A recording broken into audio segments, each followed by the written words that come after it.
What's up, everyone, and welcome once again to another episode of the Just an Insight podcast. We are now into double figures. We have reached episode number 10. As always, my name is Tim Beck. I am a writer, I am a lover of music, film and wrestling, but most importantly of all, I am your body and vehicle through this podcast. In traditional fashion, I'll start with a quick rundown of what I've been up to this week. So I've actually been on jury service for the past week, so I haven't been in work for the past week, which has been lovely. It means I've been getting a bit of a lie-in in bed as well. So haven't had the stresses of that, but I did get a chance to go see Cloakroom and Russian Circles in Brighton on Saturday, which was awesome. And if you haven't checked out Cloakroom, would highly recommend it because they were just insane. Like, all the noise from that band is just produced from their basses, and it's just nuts. So yeah, go check them out. And if they're playing near you on this tour that they're doing with Russian Circles, head out and check them out. Then on Sunday, I was actually a guest on another podcast. I was a guest on the Bantamania podcast, which is hosted by my good friend Maz Gambardella.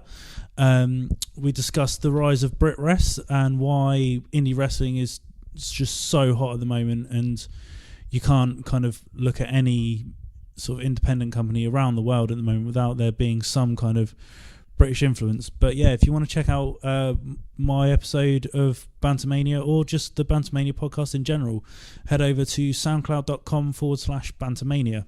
Anyway, on to this week's guest on the Just an Insight podcast. Was actually an episode I recorded back in February when Esben and the Witch were touring the UK and Europe. I was lucky enough to catch them guys in Brighton. Did a review of their show for alreadyheard.com, but also got to sit down with the guys prior to the show and have a little chat with them, which was really cool for me because their latest record, Older Terrors, was pretty much on repeat in my car, on my laptop, on any sort of anything that I was listening to for the last sort of couple of months of 2016 going into 2017. So yeah, it was really nice to sit down with the trio, discuss how they kind of write music, how they came to be the band, and how they just play music that they want to play rather than conforming to any kind of stereotypes which people try and pocket them into. So anyway, yeah, I hope you enjoy my little chat with Esben and the Witch, and as always guys, I will see you on the other side.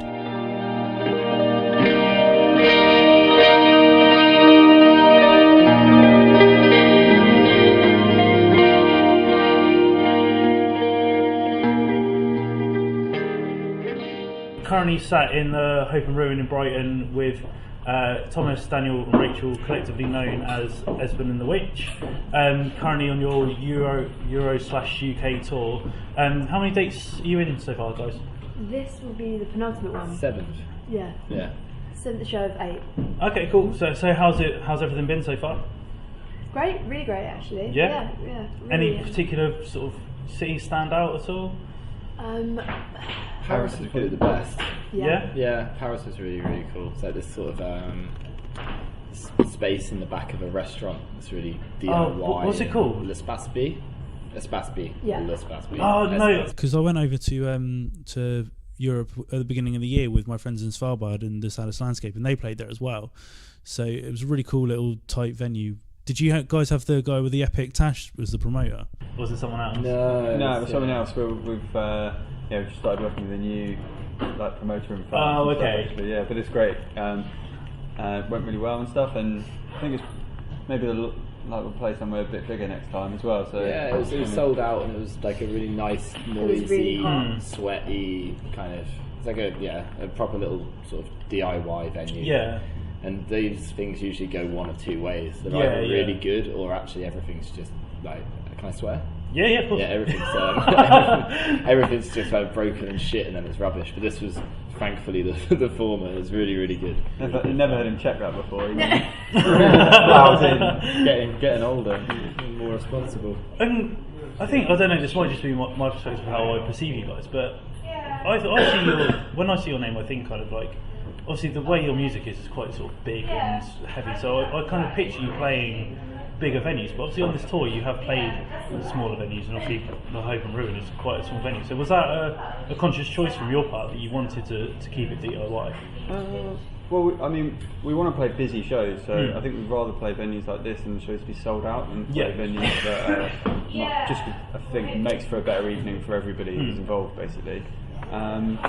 Well, I don't know. I think these are kind of the right size things for us. And like obviously in cities like London play sort of bigger venues and stuff. But I think the way since the music's less electronic and more like loud guitar and everything, I think it makes sense to kind of get everyone really as tightly packed in. And I think make it sweaty. It's better that way. I think so. It's sort of a happy coincidence in that we would like to. We're enjoying playing smaller, more DIY kind of sweatier, noisier kind of rooms at the moment, and it just so happens that that's about the size of our audience anyway. So it's quite a nice marriage. But yeah, it's sort of it's a semi-deliberate choice, but also actually a necessity. Seems to make sense. Yeah. And because my show is called Just an Insight, the one thing that I do like to say is kind of take bands back to sort of the beginning. So can you just give us an insight in how Esben and the Witch came about and the journey to where you are today? Well, I think it's great that we're doing the show with Andy Roster because he put us on our first ever show. Oh wow! 7, 8, maybe longer, maybe 9 years ago. Yeah. At the Freebutt. It would have been at least 8 years ago. Yeah. So yeah, we've been playing all our early shows at the Freebutt. Yeah. That's where we kind of cut our teeth. And we used to practice at 284. Along the seafront. So kind of the early stages of Esben, very much rooted in Brighton. So these guys started making music together and then hunting for a vocalist, and then and that's where I came in. Yeah. And then Andy booked us to play Freebutt, and then R.I.P. That and 284 actually, I think. Oh yeah, 284's And when you kind of started, obviously your sounds, I know there's a lot of bands that are now kind of in that kind of wave of the kind of music that you guys play, and even from listening to your earlier stuff, your sound has evolved. But was there always that kind of conscious thought of we want to do something that's not the norm almost? Yeah. I was going to say no, so let's answer that. Yeah. You think we go through songs going, we've done that before, so we're not going to do it again. I think it's always been an archetypal thing. Even the early songs are going like writing a song and being like thinking, what could we do that's different? What could we do that's interesting? Right? I think maybe just probably like more instinctive, or the latter, to be interesting. I think maybe or just in terms of not repeating ourselves. We've always been conscious of that. I think. I think.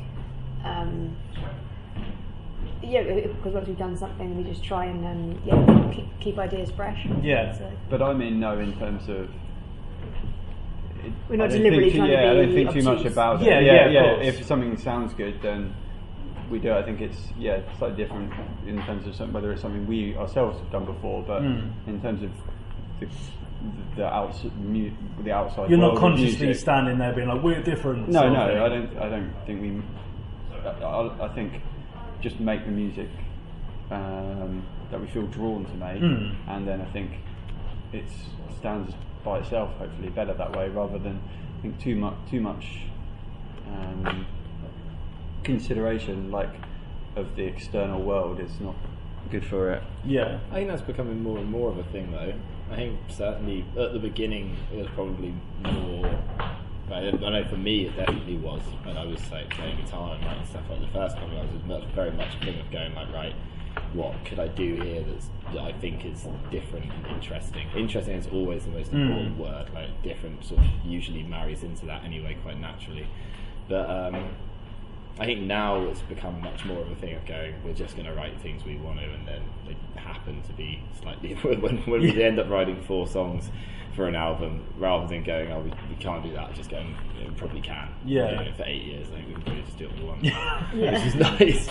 Yeah. And as you mentioned, like obviously there's that kind of element of wanting to keep things interesting, and I think like from my experience of you guys that you don't kind of pigeonhole yourselves, and there's people that are kind of in the more sort of like punk community, and then you've got people who are maybe more sort of on the indie spectrum that are into your music. So have you kind of found in the years that you have been a band that people that turn up to your shows aren't sort of just one group that is very eclectic? much, yeah. And does that That's great. Is that encouraging for you? Yeah, it's amazing. Like most recently, we found that with the metal community, particularly in Germany and we've kind of gone. We've spent a lot of time playing now.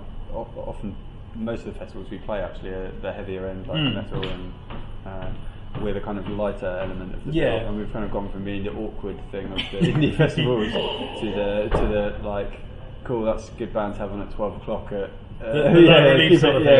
ease everyone in to the day or whatever. But in terms of like the crowd, I think that's amazing. I feel very fortunate that it kind of music seems to resonate with people from all different things. Yeah. It's nice for it to feel inclusive for a lot of people as well. I think people from lots of different different scenes find elements of our music enjoyable, and I think we all really like the fact that our shows are always very open, comfortable places for people to be, and that's something that I think, it's not deliberate, but I certainly think we try to breed that kind of thing. I also think we make it's kind of three individuals as well. So the fact that me and Daniel were disagreeing basically about the last question you asked. I think that's exactly the kind of reason why I think the music can appeal to different people who are in different types of things, because we each approach it in different ways anyway. We bring a different thing to the party. And one of us might think that like a certain song we've written is like, that's really and we actually do sometimes think this. I think people would find strange, where that's a bit too poppy, and then someone else will be like, I find that quite difficult. And I think there's elements of. And there's always elements that different people have different. We always have different takes on songs individually, and it's always weird when we end up talking about it and being like, "Oh, I got that." So, okay. Plus, we as music fans ourselves. We go to punk shows, metal shows, indie shows, folk shows. So we like all types of music, and so it's great that if we can kind of straddle all those spheres, and people can, just regardless of those kind of categories, and just come along and watch. And you touched on then, obviously, like when you're kind of writing things that disagreeing with certain elements, and one of the things that's obviously quite prominent in your music is the length of your songs. And I always kind of ask this question of bands like sort of like prog rock and things like that do have longer songs. Like, how do you kind of break it down, so to say, when you are recording? Is it a case of just you're jamming something out and then it all comes together, or do you go into it with a set idea of this is what we want to shape the song, and then it kind of expands? Probably closer towards the latter, I guess. But we tend, when it comes to actual recording, we tend to do them and break them into bits. So do them into 2 or 3 bits. A lot of the ones are over 10 minutes.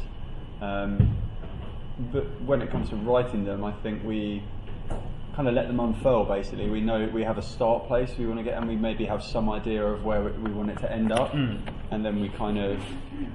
There is an element of jamming on different things to try and get between different sections, but we really enjoy the process of writing long songs like that, and we basically find it for us it's easier as well. Like we find that comes more naturally to us than trying to write something that's 2 or 3 minutes. Basically that makes one impossible to do. It's like, no, this should be, let's make it 8 bars. It's like, no, it should be 16. I'm like, no, come on, no, it sounds better at 16 bars. Well, I think there's a new song we're playing tonight, and we wrote it, and I think we were all in our heads convinced it was like 5 minutes, 4.5, 5 minutes, and we were like, okay, cool, like we've written like a relatively punchy short song, and then there's like a YouTube video of it up the other day, and it's like, it's 7.5 minutes. Okay, sweet. It's not our forte. It doesn't come naturally to write these short songs. And with the ones on Auditoras, they were actually all of them probably 2 or 3 minutes longer, because we didn't have a chance to demo them properly. Actually, we played them live a bit, but not hearing them back. So when we heard the first mixes, actually there was listening, and that we were kind of all in agreement. It's like, this section's just too long. And then we kind of cut it. So these are the trimmed versions that are on the thing. Left to our own devices, it can get really. So is it going to be a case that the next album is just going to be one continuous song? No, I think we'll go the other way. We'll go the other way, maybe. Who knows? No, though. Yeah, exactly. I think like we've got this one song written that may or may not end up on the next album, and that one's only 7.5 minutes long. So we'll see how it pans. I think it'll basically be dictated by playing them and how long does it feel appropriate to play this bit for. And I just think with stuff like that as well, it's interesting. Like I say, we find it kind of natural to write those longer songs. So whether it's makes better art, for want of a better word. Yeah. To whether if you indulge that and do what feels natural, or whether you challenge yourself and go out of your comfort zone and do what makes it feel unnatural. Yeah. And I'm not sure of the answer of that.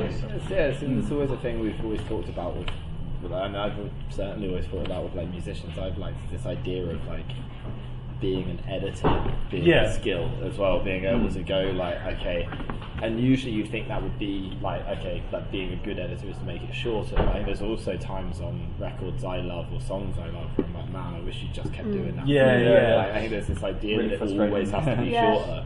But sometimes it's like, just play that for the next 2 minutes. And that's it. It's like, that's an amazing groove. Like, you don't have to worry about it. But, yeah. So cut the coal, my gleaming knife, and mold the black away with white. The lamp and beacon beckoning, the mad to howl and the wolves to sing.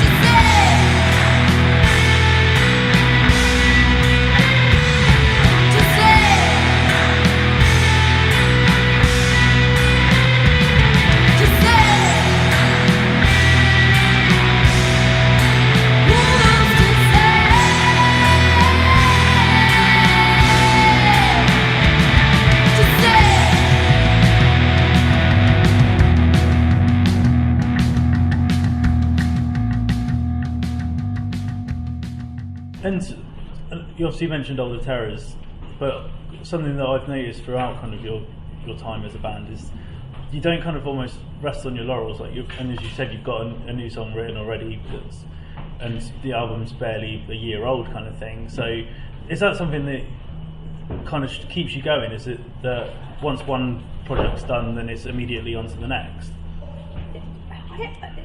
I don't feel like we're that prolific, really. Okay, that might just be the way I viewed it. Someone else said I it. think that's a common perception. Yeah, people have said it before. But I think we feel like we could be more prolific. Yeah. I think we probably think we're quite slow. Okay, that's fair enough. Whereas like with Older Terrors, the idea was that it was going to be done much earlier than it was, and then it was like kind of ended up being a longer process, like moving country and stuff like that. kind of was involved as well. But I think what tends to happen with the three of us is that after we finish the body of work, then it tends to be one of us that will kind of steer the ship or want to start maybe just having is more inspired and be like, I kind of had this idea, and then even if the other two aren't quite in that same place creatively, tends to kind of that kind of starts proceedings and kind of sows the seed, and then just then continue to work on it from there. So with a new song, which was why I think the new song we've done, there's a good chance it won't end up on the next album, because it might end up being that starts as like that starts at a different moment with someone bringing like a more kind of, because generally when we approach any album, it's with the idea that it's going to be an album rather than just songs. Because otherwise the concepts, there's nothing left in the concept. That point to sound even more like a prog band, which we basically are, really. Then we have to have this idea of going like, right, we're writing an album. Like, even with the first one, there's a few songs from that were recorded before and released before the album came out, and we just thought it doesn't work, doesn't fit, it's not the right idea for this album, so they got left off. Since then, we've been even more fortunate to be able to sit there and go, right, we're writing A New Nature, we're writing Older Terrors, we're writing Watch the Sin Sight, and completely approach it in that way. So we'll have to wait and see of course. Where it goes. Yeah. And you mentioned obviously like fitting into a concept, but I know obviously like the albums you've done aren't necessarily quote unquote concept albums, but they do kind of, again, this might be the way that I perceive it, but it kind of does follow like a lineage and a narrative.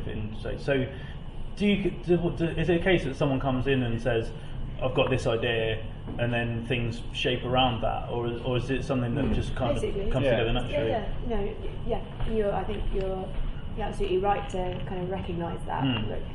Like, all of them have, like you said, maybe not quite a concept, not quite concept records, but there are themes that for each individual record that shape them. So it tends to be. The last three in particular have been very, like, there's an idea that all of the songs are basically rooted in a singular kind of idea or theme. The first one was a little bit more put together out of stuff probably done over the first couple of years of the band, but like, I guess it's definitely there. And have you kind of discussed what the next one could potentially be, or is it still No, very early days? No. I think there's musical ideas kicking around, but the theme of it hasn't quite yet emerged. Of course. The music tends to come first, I think. No, I get that. The twinklings of an idea of music, and then I think because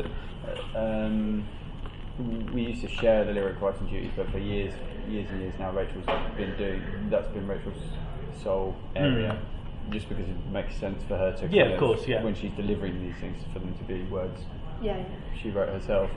So the tends to go sort of music, concept, lyrics, I guess, in the way that we construct things. And there's been, I think that even if as the other things change around it, like which component musically comes first or whatever changes, I think that rough process works pretty well for us, so I think we'll keep it like that. It'll usually be the music will be a thing where it's like, okay, what does this kind of inspire sound like? Like with Older Terrors, we had the album cover before as we were writing, so in the very early stages when Rachel had written the bass lines and was shown them to me, and we were writing in this basement of this place we had in Berlin, and I was starting to add the guitars. We had the image on the screen, and that was kind of guiding us slightly. Okay, that's pretty cool. And obviously you touched on then, obviously you guys are now living in Berlin, so how did why the choice of Berlin, and how did that kind of idea of going there sort of come about in the first place? We toured a lot in Germany, so we had a good an understanding good chance to kind of explore it, and we've been to Berlin quite a lot over the years, just from playing shows there and stuff. But we weren't wanting to necessarily move there specifically. Actually, we were interested in moving to lots of different places there, and it was a combination of sort of personal reasons, but also just the price of Berlin is still a lot cheaper than some other cities. And the price, accessibility, opportunity. There's a lot happening there still. It's like a good place to. We've met a lot of people doing sort of similar things there, which has been really good. Yeah, I think it's still, even though if you speak to anyone who's been there more than 3 or 4 years, it's already jumped the shark. But it's actually still a really interesting, vibrant city that's full of a lot of possibilities, particularly in comparison to UK, like sort of London or Brighton.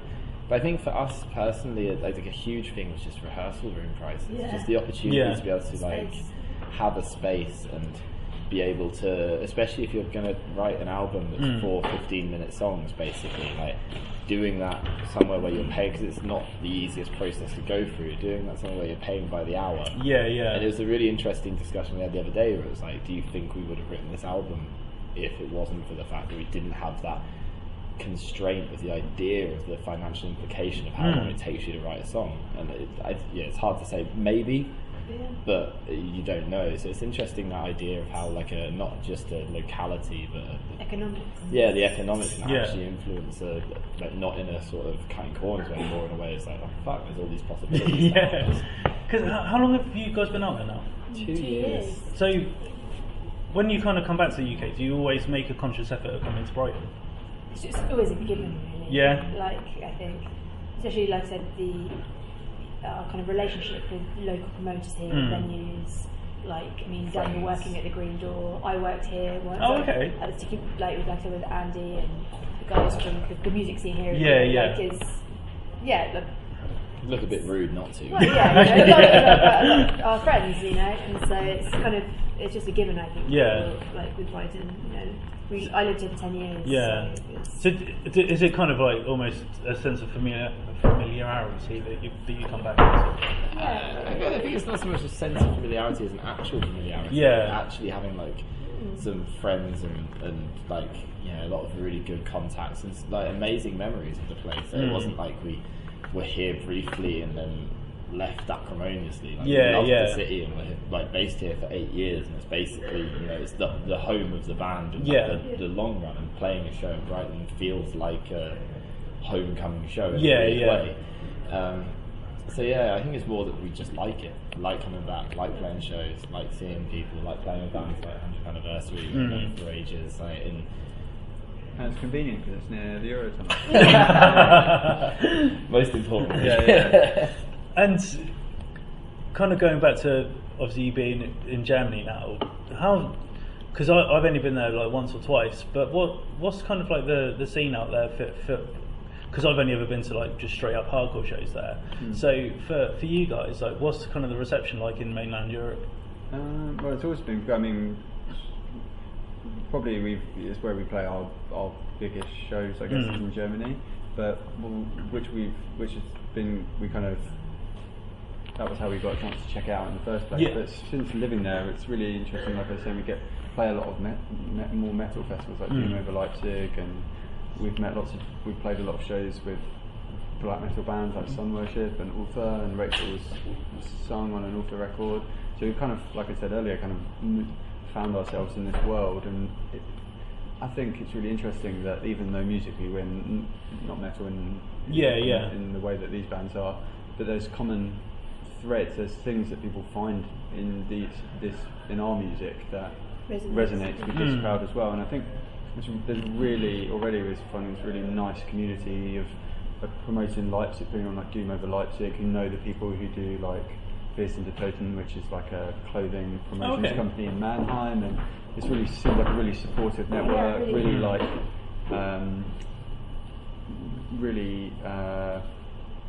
sort of quite political as well, isn't it? Which is maybe super cool. It's a bit, again, crossing over to the punk and hardcore scene as well, so it's good, And you mentioned obviously the kind of opening up to the metal scene, and I think obviously when you've got like artists like Chelsea Wolfe, obviously Jake Bannon's done his Wear Your Wounds bit, and even to an extent like bands like Oathbreaker have kind of now gone in that direction. So do you think that because those bands are not popular, but they're kind of getting a bit more of a push in the media, that has opened up more people to yourselves?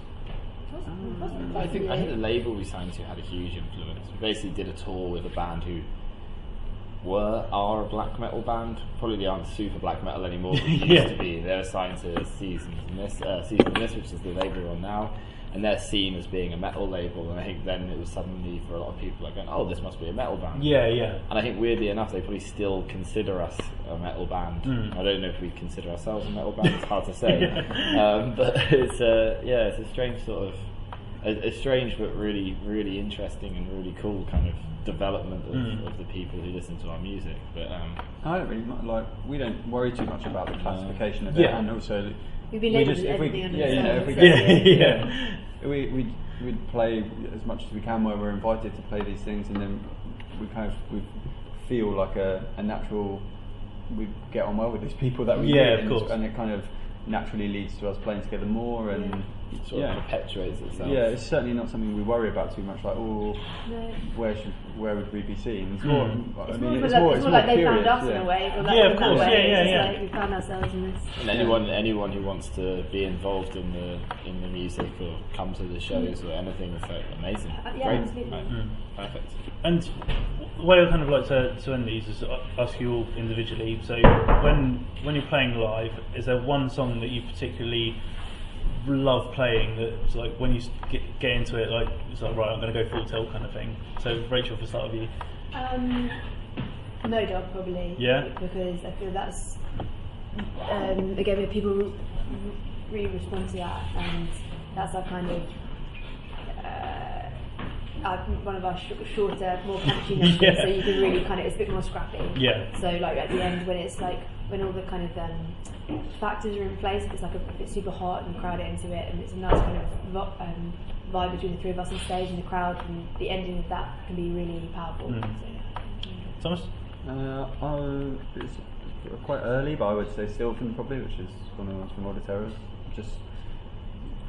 We haven't played it too much so before this tour, but I don't know, it's already feels really natural to me. I like the way it kind of, it's the first song we play and you can kind of settle into it, and I feel as it reaches its conclusion, it's been really, it kind of feels like it brings the room in and then just explodes, which is in a way that's really, I remember thinking when we wrote it in the rehearsal room, I think this could be really work well live, and it's really feels like seeing it through now to its conclusion. Like with a lot of the ones with Auditerrors, we just wrote them live in our rehearsal room more so than we've done sometimes in the past. So it feels like now seeing it live is actually, this is what we'd kind of wanted, these kind of moments.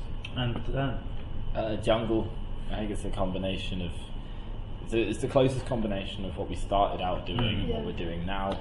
It's last song of the set, so I can actually let go and not worry so much about the fact that I might pass out like an old man if I go too hard in any of the other songs.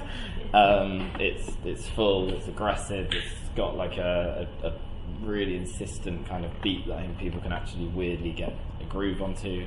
Yeah, I think it combines a lot of, I think it's the closest thing that we have in the set that combines all of our different kind of takes. Yeah, and it took us 14 minutes to manage to get them all in the same place. Yeah, no, it's good. Finally, what other plans have you got for 2017? Looks set to be quite a busy one for us actually in terms of touring. So this is our first European tour, and then we go on our mainly Germany, but also the Netherlands and Denmark in April. And we're playing Roadburn. Awesome! Yeah, so we're really psyched about that. And then we have some festivals over summer. Maybe including playing some shows in Italy, Eastern Europe later in the year as well, hopefully. Awesome. Might get around to writing another album, you never know. Perfect. Thank you very much for taking to us, you guys. Cheers for that. Thank you very much.